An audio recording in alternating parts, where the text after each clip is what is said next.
I think radio is everybody's first love. Radio is more fun. Nancy and Todd Whalen, the owners of KDHN AM 1470 in Dimmitt, Texas. That head bump on Sunday has still got you confused. The Whalens are the entire staff. More than 80 million selling commercials that provide all the revenue, news, traffic, weather, sports, and a community connection. And removing the occasional rat electrocuted by the station's 500-watt transmitter. We came here to Dimmitt and told people that we wanted to give Dimmitt something to be proud of.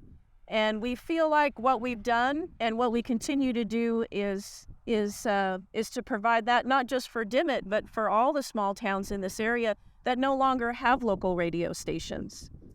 Recently, some auto manufacturers announced plans to stop including AM radios in new vehicles, contending electric motor systems cause interference to reception, making stations unlistenable, and thus the AM band obsolete.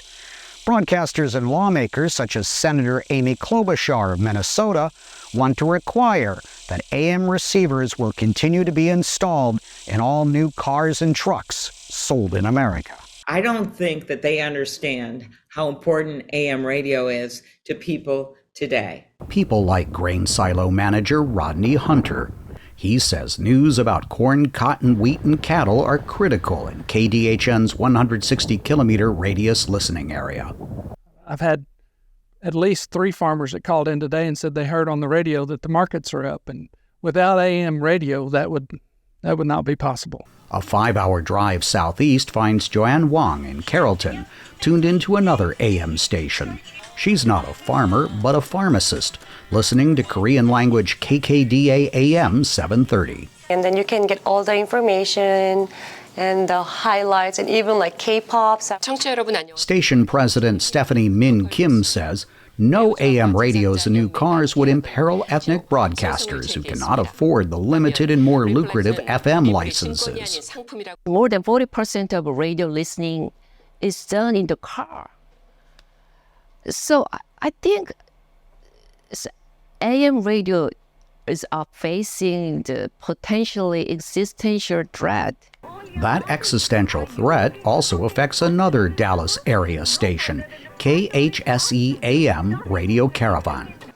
You're listening to Radio Caravan. Thank you so much. The multilingual station primarily plays South Asian music.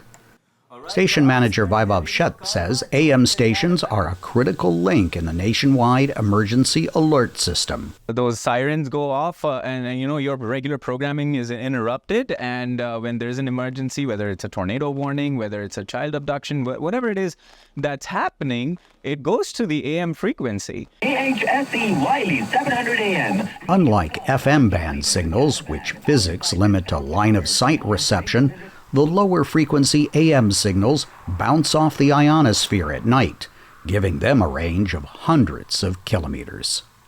Steve Herman, VOA News, in Texas.